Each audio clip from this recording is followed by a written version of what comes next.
So even though it feels like just yesterday that Apple announced their M2 lineup of Macs with the M2 Pro, the M2 Max, and the M2 Ultra, it looks like M3 Max are coming sooner than we think. So, without further ado, let's talk about everything we know about the M3 Max, because you might be surprised at how much faster, how much better, and how much more efficient these things are going to be. Let's get into it.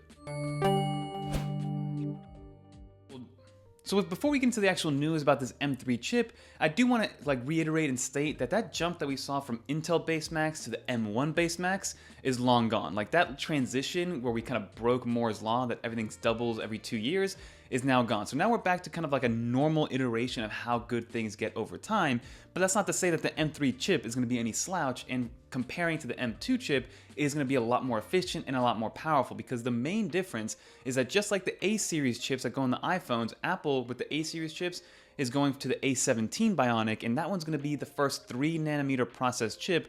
Same thing goes for this M3 chip. So the 3 nanometers, all that means is the distance between the transistors. So nanometers are a tiny unit of measure. So what that basically means is that we're able to fit more transistors on that same footprint of the chip size, giving us even more actions, giving us more efficiency, giving us more on the same footprint, which means everything's going to be more efficient, performance is going to be better, battery life should increase, and that's what's going to come with a 3nm process. So again, be on the lookout for the A17 Bionic being the first 3nm chip, and then the M3 being the first desktop or laptop class chip with that same 3nm process. It was already pretty amazing to see what Apple was able to accomplish with that 5nm process, which is what we've been seeing since the A15 Bionic, as well as the M1 and the M2 chips. So now that we're bringing that even lower, and like I said, giving us more power in the same footprint, and again, that's going to just mean more efficiency overall. And with that M3 chip, we will be getting the M3 Pro, the M3 Max, and then the M3 Ultra as well, which will probably still coincide with those Macs that they're in right now. So MacBook Air will get the M3, then we have the Mac Mini, which will get the M3 and the M3 Pro, so on and so forth, all the way to the M3 Ultra, which we'll see in the higher end Mac Studio and probably even the Mac Pro.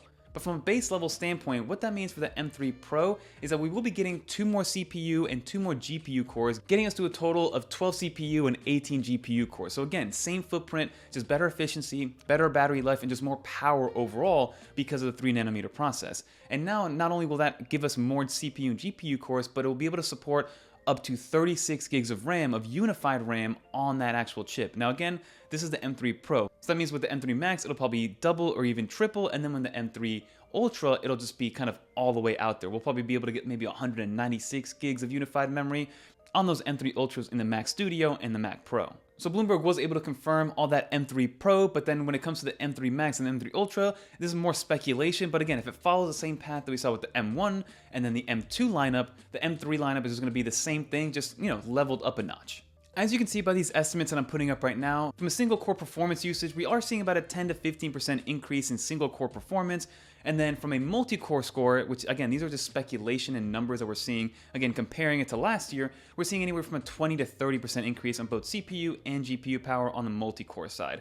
So Apple can kind of go one of two ways with these M3 chips, right? So they can go and really focus on efficiency, giving us even more exceptional battery life, which, with the M2 MacBook Air, that thing lasts me all day with zero issues whatsoever. But they can kind of make it maybe a 2-day device when it comes to the laptop performance, which is something we've never really seen on the market, especially with the computer so thin and light. Or Apple can hit the alternative route, which would be to kind of keep the battery life relatively the same, maybe do some small improvements, but then really ramp up the power and efficiency of what we're getting out of these M3 chips. So again, Apple can go super efficient on the actual battery performance and just overall improvement, or they can go super efficient on the performance side, giving us more bang for buck on the power side. Because I know a lot of people buy the laptops over the desktop computers, but a lot of those people that buy that M2 Pro and M2 Max laptop are usually using them as a desktop first and then kind of using it on the go when needed. So if people really want to just have the most performance whatsoever, I wish Apple can kind of let us decide ourselves, maybe have like a super performance mode and then a super efficient mode, but let's see what Apple does with this M3 chip in the entire series.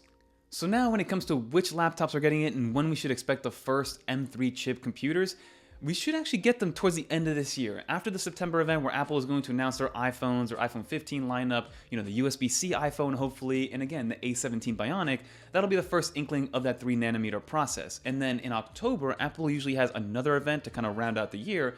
We should be getting the first laptops, which is going to be the M3 MacBook Air in the 13-inch variant. We're not sure if it's going to have the 15-inch variant right away since we just got that computer, but we will be getting the 13-inch MacBook Air with an M3 processor, and then also we should still be keeping that MacBook Pro. And by the MacBook Pro, I mean the old design MacBook Pro that still has the touch bar. That laptop will still probably be in the lineup, and it will have that M3 chip in there. So those are gonna be the first laptops to get the M3 chip, and it's gonna be the regular M3, not an M3 Pro or anything like that, and it will give us the first inkling as to what Apple's gonna be doing moving forward. And then when it comes to the M3 Pro, the M3 Max, those are gonna be reserved for the 14-inch and 16-inch MacBook Pros, which we should get in the beginning to mid of 2024.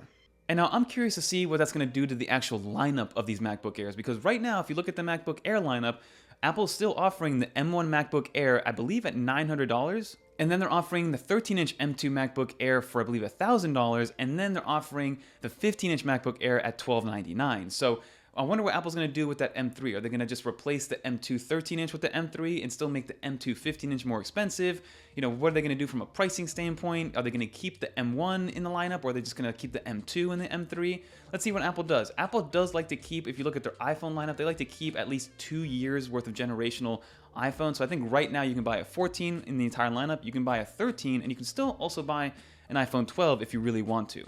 So let's see if Apple keeps that going, because if Apple can get that M1 MacBook Air, which is still a great computer, I know the design language is still relatively on the older side, but again, it still looks futuristic, it still looks brand new, and if you can get that maybe for $700 or $800 directly from Apple, that is going to be a game changer. It's going to open the door to a lot more usability and a lot more access to those computers because they're going to be a lot cheaper.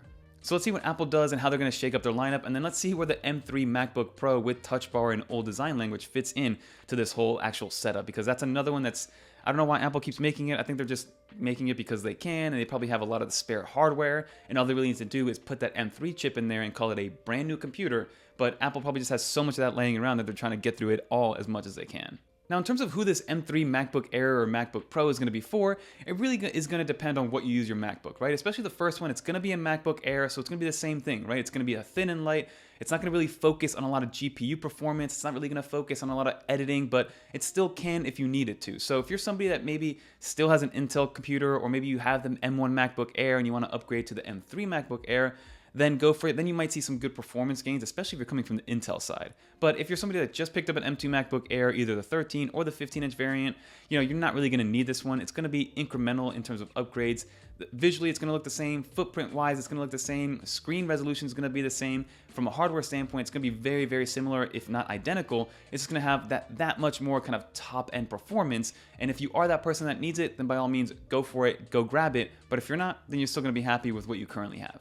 But that is going to do it for this video, everybody. Like you saw, the M3 MacBook Air, the M3 MacBook Pro will be coming out probably this year with identical hardware specs with just some performance increases. So like I mentioned, if you already have an M2 Air, you probably won't be needing this one, but it's going to be nice that Apple is still increasing and kind of pushing the envelope. People are saying that Apple's getting kind of comfortable in what they've been able to do because they've built this walled garden and now people are actually fully stuck in it. But, you know, it's hard to innovate when you're already at the tip top, right? I do think Apple is going to innovate, just not really in the laptop and iPhone department. It's going to be with the Vision Pro, with Vision OS, and maybe some other product categories as time goes on. But at the end of the day, I'm still excited for what's coming in September and October. We got new iPhone 15 lineup coming with USB-C, thinner bezels, maybe the footprint, and it's going to look relatively the same. But for people like myself, I will see a lot of big differences going from the 13 over to the 15 on the iPhone side. And then also, like I said, in October, Apple could also be putting the M3 chip in an iPad Pro, which is something that I would consider getting as well. But that is going to do it for this video, everybody. Leave a comment down below. Are you waiting for the M3 MacBook Air? Are you somebody that already has one of the M series MacBook Airs and you already enjoy it and you don't see a reason to upgrade?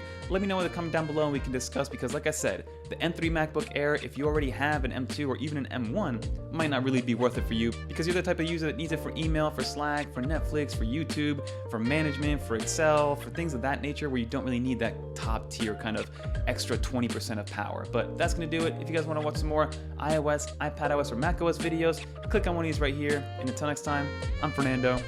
I'm out of here, everybody. Peace.